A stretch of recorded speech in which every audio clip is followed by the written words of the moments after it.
All right, I'll call the meeting to order.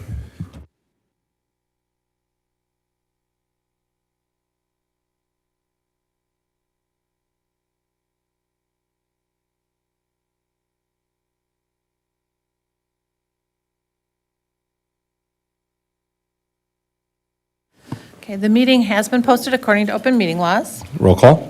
President Johnson. Here. Trustee Alexander. Here. Trustee Holm. Here. Trustee Nugent. Here. Trustee Renucci. Here. Trustee Smalley. Here. And Trustee Wisniewski. Here. Thank you. All right, we'll open citizen participation per Village Resolution 2017-01. Anyone wishing to address the village board during citizen participation will be allowed 5 minutes. Your subject can be anything, whether on the agenda or not. The village board should not engage in a discussion regarding comments because it was not part of the publicly noticed agenda.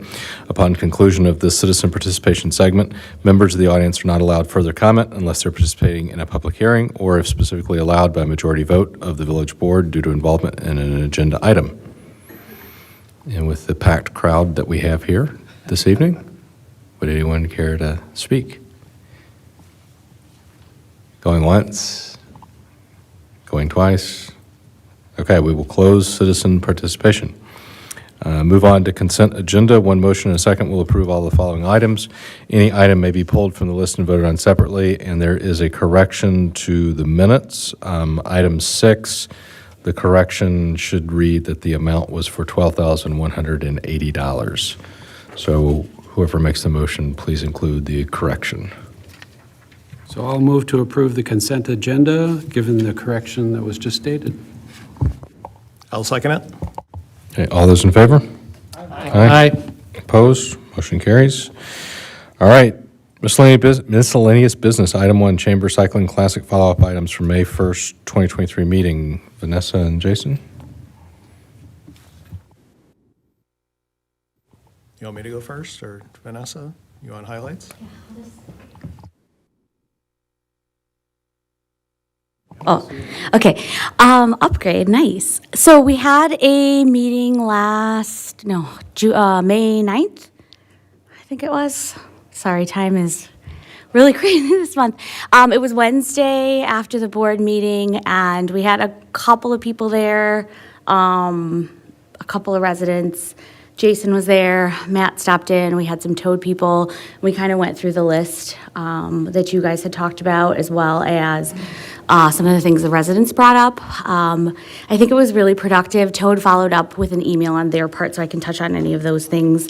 One of the questions I know you guys had at the meeting was the bathrooms, and I should have made a key. But the little, bathroom symbol, basically the ADA parking area is where we are going to be hosting hand cycling races, and we'll have a lot of hand cyclists, and we have a leader that organizes all the ADA accessibility for them. And so he suggested having the parking or the restrooms where they park. That's like most convenient for them. So the ADA bathrooms will be in the it's the municipal lot now. Yeah, So we, Next to the museum. Right. next to the museum. Okay. they're also going to have hand washing stations. Yes. So Toad is going to supply all those.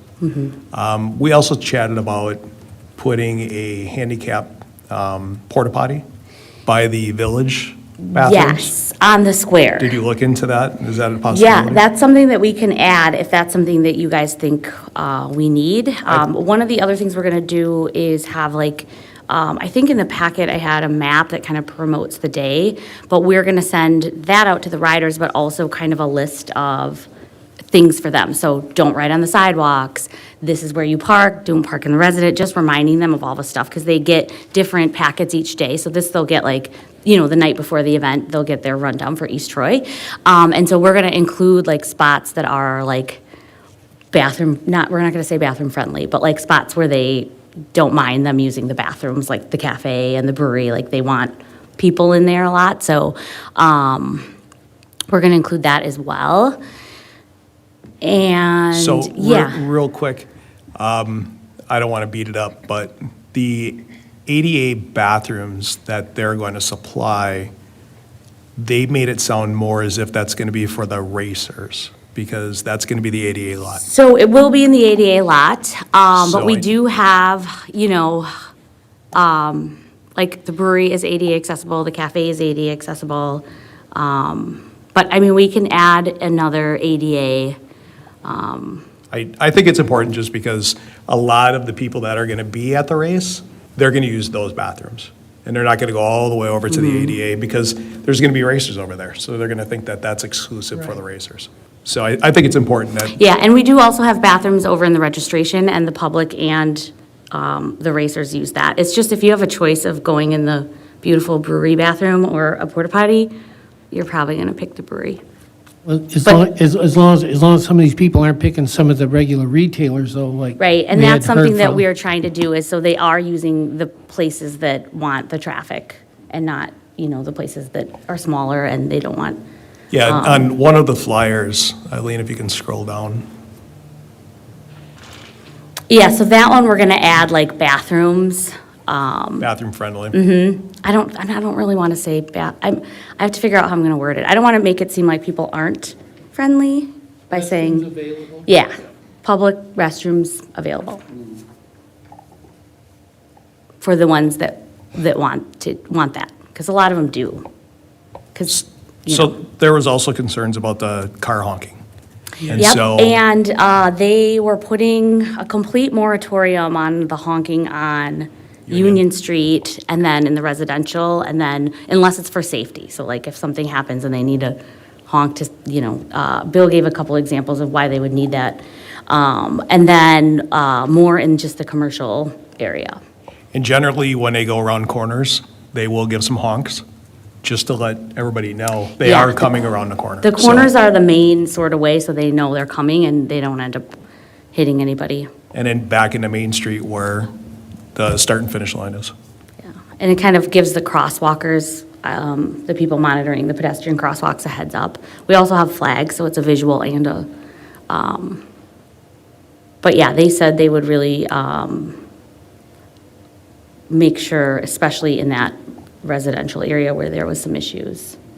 And then the speakers for the sound system are going to Yes. be pointed more toward the square as opposed to the Yep, so they're gonna residential area. move the location of the speaker, and I can actually, my phone literally died as I was walking in here. I had a screenshot of the follow-up, but I can send that to you guys. We just have the points we talked about and then Toad's responses. And I think one of the suggestions we didn't talk about at the meeting was just getting some of those yard signs that say no riding on the sidewalk, just to kind of put like on the grass, just as a reminder. We have a lot of kids and a lot of families, and just to kind of, I know they were more concerned about the racers, but just so to remind people not to ride. People sometimes like to listen to signage, so hopefully that would help. Yeah, we talked about the roadblocks, people couldn't get in down by West Street. We're talking about the road blocking, and people couldn't go past West and go down some of the businesses, like on Lank, and there was going to be something fixed with that, and I was just wondering what they had come up with. We didn't discuss roadblocks, we discussed. Yeah, so the- if you the- look at the the- map, one of the biggest issues was not, okay, like we want to allow people to get into the business parking over in the cobblestone lot, so moving that roadblock up a little, and then letting the businesses access behind Union Street, behind the square. So like you can see the little barriers are, the So plaques. I guess the question is, though, it's like for the businesses that are on the square, that the backside faces Union Street, then cars are going to be able to get in back there to park in order to go to those businesses? Okay. Yeah. And then And the we other, did change that last year, just at the Okay. beginning of the day, until we realized it was happening, we had it, yeah, and it's, the second we realized it, we moved it. Now, So and- it was just the start of the day. the other question was with the lady with like the antique store. She said they had a roadblock down by West Street, but people had thought they had to go down south to get around the square, but they couldn't get through to go to her place, which was right next to Link Avenue, across from the fitness center. Yeah. So West Street shouldn't be blocked off. No, the blockade, Sign there though for the detour. yeah, It's like the so detour they- sign was there. People didn't think they could get through any farther. Yeah, That's when so we could, there was supposed to be an open to So business. it's not just one swipe of a black dry marker. yeah, and they're like big orange and black signs, so they're pretty visible. But for her, because it's, if we put it after her, then they'll be turning around in her parking lot. That Jones Outlet will also be open that day, so they're Yeah. in that building too? So we'll have to put it before or after them, so they can still get in. Yeah. You know, I think. I mean, they I still don't know- could get in, it's just if you look, if you see detour ahead, you just, If you would talk to, I think, if you talk to the businesses, though, I think John Hackbarth has got the old grocery store now, the old fitness center. They have a parking lot right in the back off of Lang. And if they were to pull in there, they could turn around there to come back out Yeah. if they need to.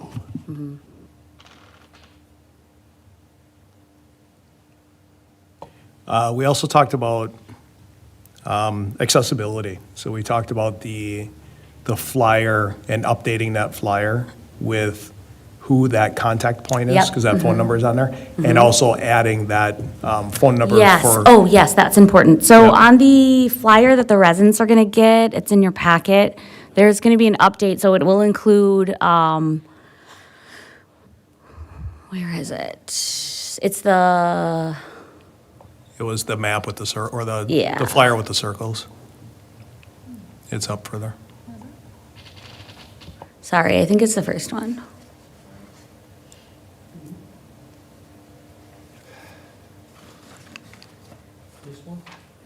Yes, that one.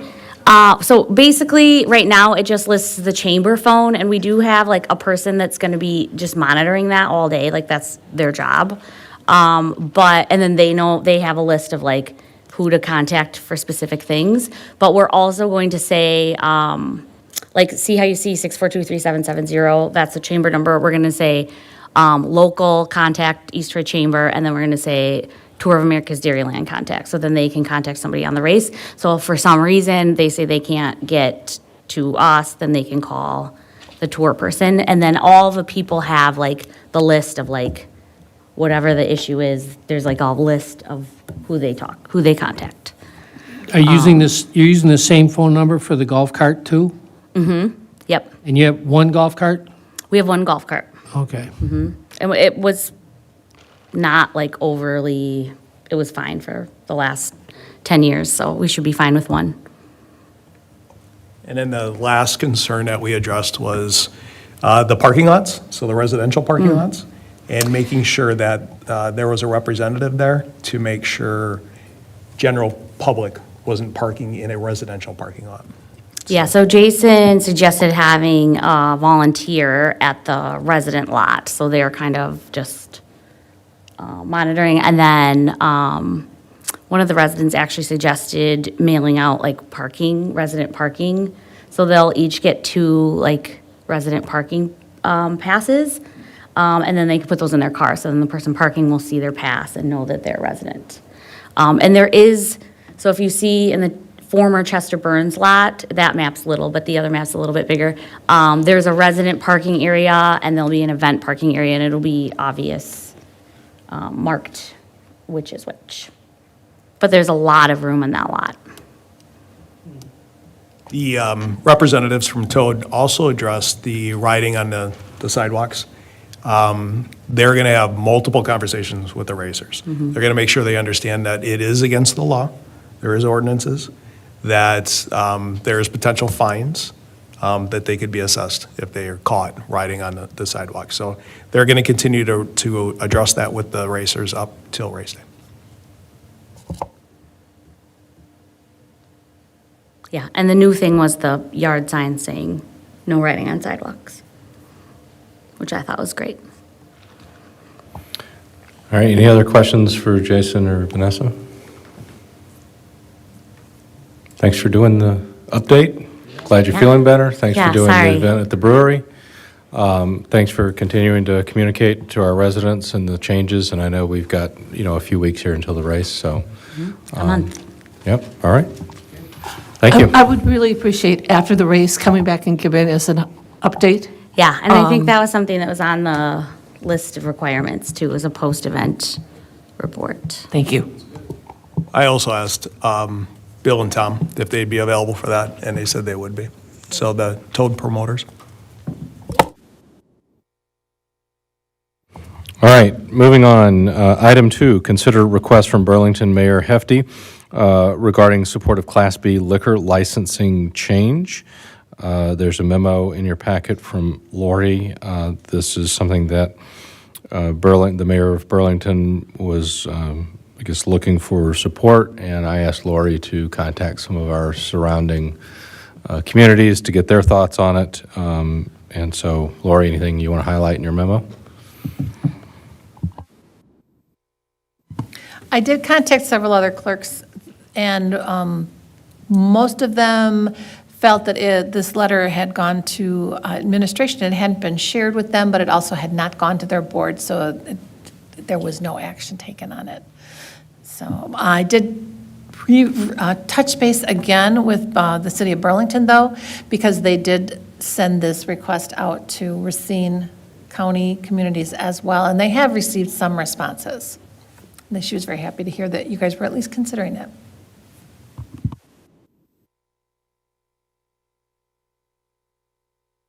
Liquor laws are very confusing. I understand if you have questions. I'm just kind of confused as far as they're in Racine County and we're in Walworth County, and I don't know how one would match up with the other. Burlington actually has 2 very small portions in Walworth County. The bulk of Burlington is, the city of Burlington is in Racine, but it has 2 little extensions into Walworth. And this is with regard to changing state liquor laws. Right. I see.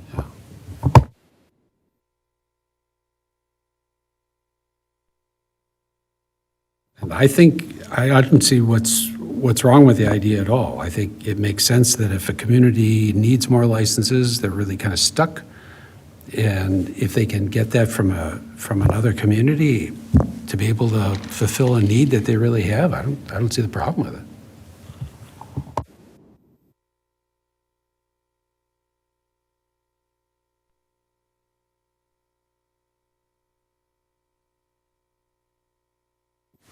My thought would be that the only thing about that would be, and it would be up to the individual communities, if they feel, depending upon how many licenses they have available to them after all their businesses have been covered, if they have an extraordinary amount left, maybe they want to give up one. But, if a community is growing and they only have like 2 left, I don't see where they're going to want to do that. And as long as they're not pressured, I guess I wouldn't have a problem with it either. Didn't read anything in here about it being mandatory. It's just a possibility of them being available. Yeah, as it stands now and as it's proposed, there's no mandatory issue at all. But what it does is it allows you to go a little bit further afield, if you will, if someone needs to be looking for someone, or a municipality that's willing. Here's a question I have, though, and I was just thinking of this, and maybe I'm the minority, but would there be any monetary recompense for giving up that license? Didn't somebody talk about renting them out or leasing them out? There was an idea floated by another community. Their board did not act on it at all. I'm not even sure if that idea is legal. But as far as financial, if the village decided they were willing to sell one, or any municipality decides that they're going to sell a reserve license, it is up to that municipality to set the price.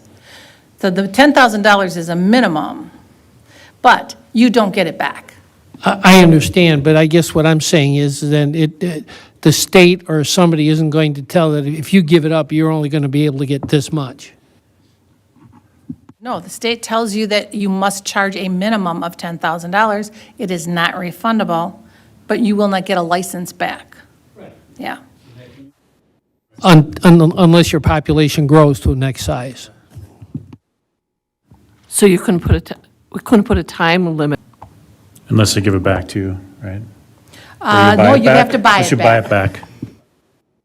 But I think the point is, a community like ours wouldn't necessarily be selling. We would be interested in someone else's license, right? A smaller community.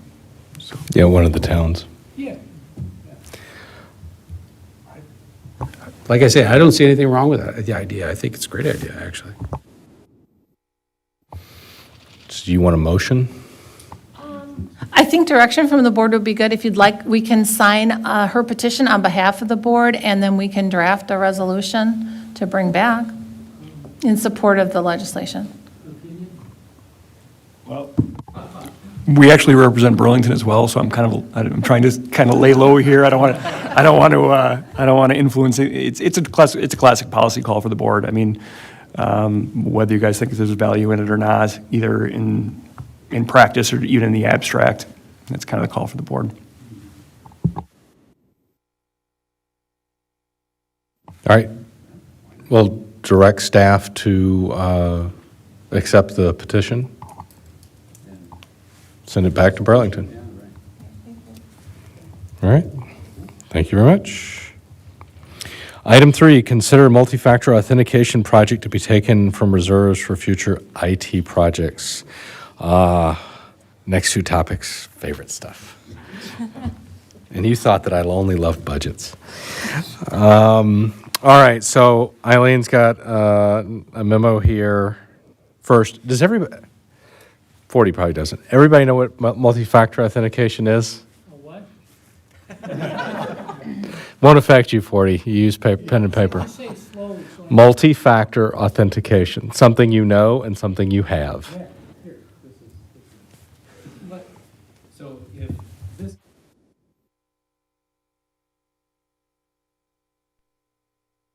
Thank you. So if this company listed here wants additional information to prove that you are who you say you are, Yeah. if you use, in this case, you use this application, you can plug in this number here to verify your person. Okay.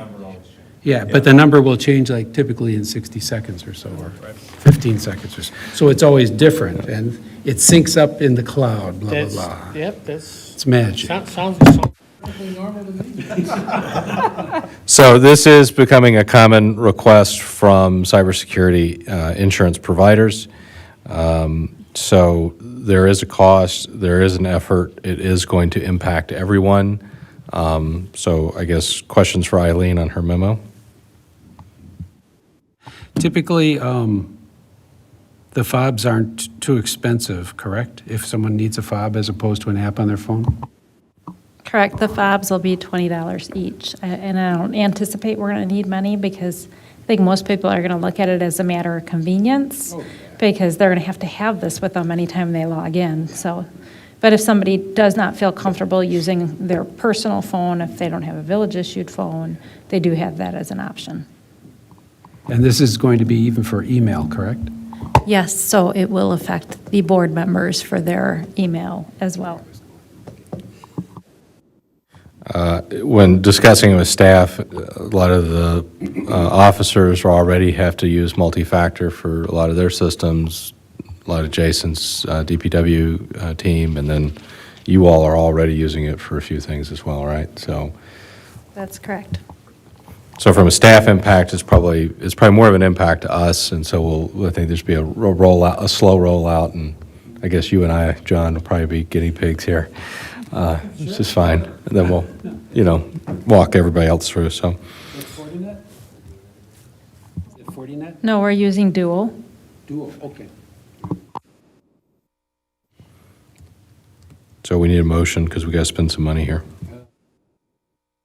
So I'll make a motion to approve the contract with Digicorp for multi-factor authentication, utilizing funds reserved in fund balance for future IT projects up to $11,000. I'll second that motion. All right, motion and a second. Any discussion? All those in favor? Aye. Opposed? Motion carries. Item number 4, consider proposal for polymorphic constituent relationship management software. I know. Isn't technology great? Yeah. Okay, so we have another wonderful memo here from Eileen with some examples. I also got a demo of this, so what questions do you all have? Do you think it's worth it? What's your opinion? Absolutely. My other question I had was, if we decide, I saw that there's a time frame in there that we get the special rate. Does that mean that we have to lock in for 4 years, or can we opt out whenever we decide? With a 30-day notification, we can opt out, so it is fairly low risk, and that obviously gives a little more comfort because it is a fairly new software.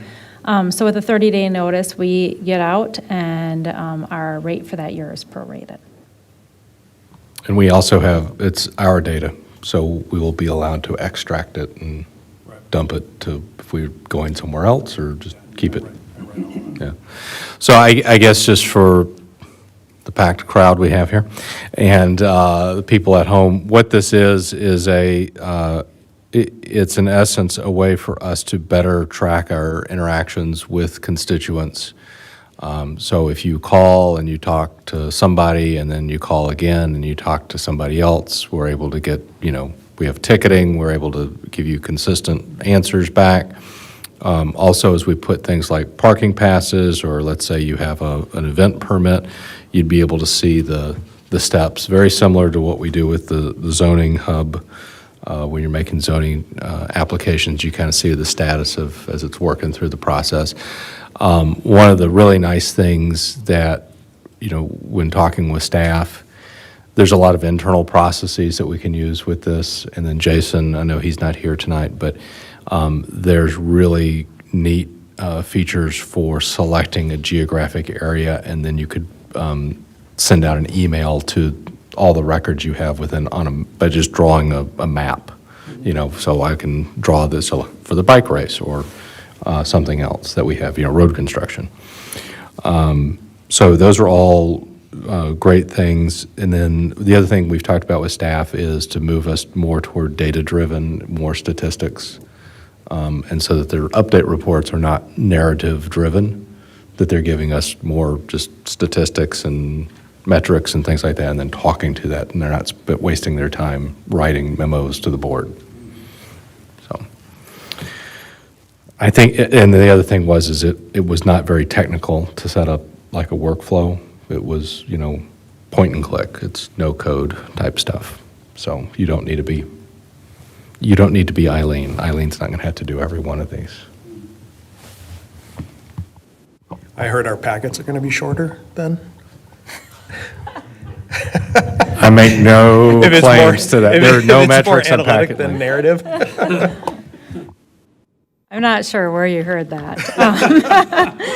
But I did want to speak a little to, I did have a nice conversation with the village manager for Bayside, who's already on the system, which I alluded to in my memo. And they've been on a system called ClickFix and have been happy with it, but he was speaking to the abilities that this software has. But one of the nice things that I just wanted to share too is they're very willing to help us out with ideas and meet with us. And so he offered some collaboration if that's necessary as well, which was really nice. So just a couple things for me.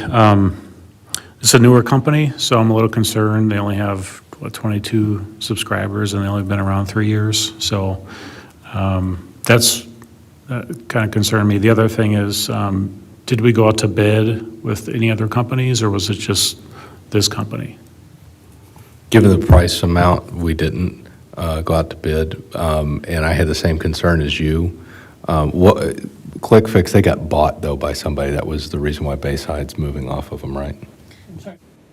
They were bought out by a larger company. So one of the things that they said that they've appreciated working with Polymorphic is being a new adopter, they work very closely with you, and you can help kind of form the company and their processes and make suggestions for tweaking and things you'd like to see. So with being bought out by a larger company, they are no longer seeing that type of ability with the other software that they were using. I'm sorry, what was the other question? I lost my, bid. So we are not required legally to go out to bid, but I would agree with Matt. Matt had suggested looking at some softwares to track some of these interactions because he's aware of some pain points that we've had. And we looked at a couple that are much larger, very common, Salesforce, Microsoft Dynamics. And it just didn't feel, number one, it was way more expensive. Number two, it didn't feel like a good fit for a municipality. It kind of felt like, my analogy is that it was almost like you're trying to fit a square peg in a round hole. You were trying to make something work that really was designed for the private sector, for the public sector. I'm not aware of another software like this, but there could be. They had sent a solicitation, and we were like, wow, this fits more, it checks more boxes than we actually initially were hoping for. So because of the capabilities and then the pricing, I don't know that we would get that pricing elsewhere. And then one other thing, will they charge us for any engineering costs? So if we want to make a change to the software, did they say anything about like an hourly rate or? No, I think they're interested in suggestions that they can reuse elsewhere. I mean, obviously, if we have a very unique use case, then we might get a charge then, but we'd have to negotiate that out. But I'd be hard pressed to think that we're that special on how something's going to be run. But also back to your other software, other companies out there. There is another company, Granicus. Milwaukee County uses them. They have a CRM. Milwaukee County doesn't use them for the CRM, but they're difficult to roll things out with. It's very cumbersome. So I think that was my big concern here was, is this something that we're going to be relying heavily on somebody to learn a technology platform, and this is pretty point and click. And then the ability to import our data and then export it, should we ever want to get out, for some reason, was pretty straightforward. Yeah, I think it's just a 30-day out, so that's pretty good. Other questions? There is, in the recommendation, just still going back and forth on a couple of minor points on the agreement with legal. So just keep in mind that this is contingent upon staff and going with Chris and Tim, looking at the agreement.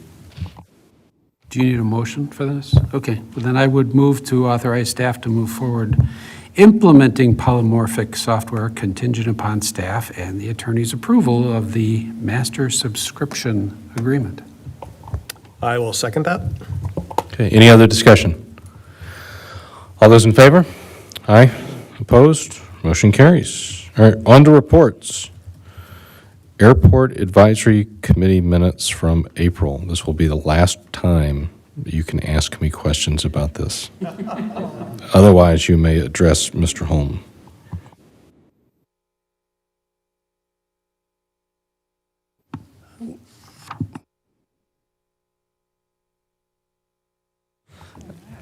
Okay, moving on. Library Board minutes from April 11th. Any questions for Mary? All right. Draft Plan Commission minutes from 5/8. You can ask me here. Or 40, actually. All right. Item 4, April financial report. Any questions for Eileen? You see any counts you got questions about, 40? Okay. All right. With that, I will make a motion to adjourn to closed session pursuant to Wisconsin Statute 1985 1E for the purpose of deliberating or negotiating the purchasing of public properties, the investing of public funds, or conducting other specified public business whenever competitive or bargaining reasons require closed session. Airport manager and fixed-base operator contracts and TID development preliminary agreement. I'll second that. Roll call. President Jensen. Yes. Trustee Alexander. Yes. Trustee Holm. Trustee Nugent. Yes. Trustee Renucci. Yes. Trustee Smalley. Yes. Trustee Wisniewski.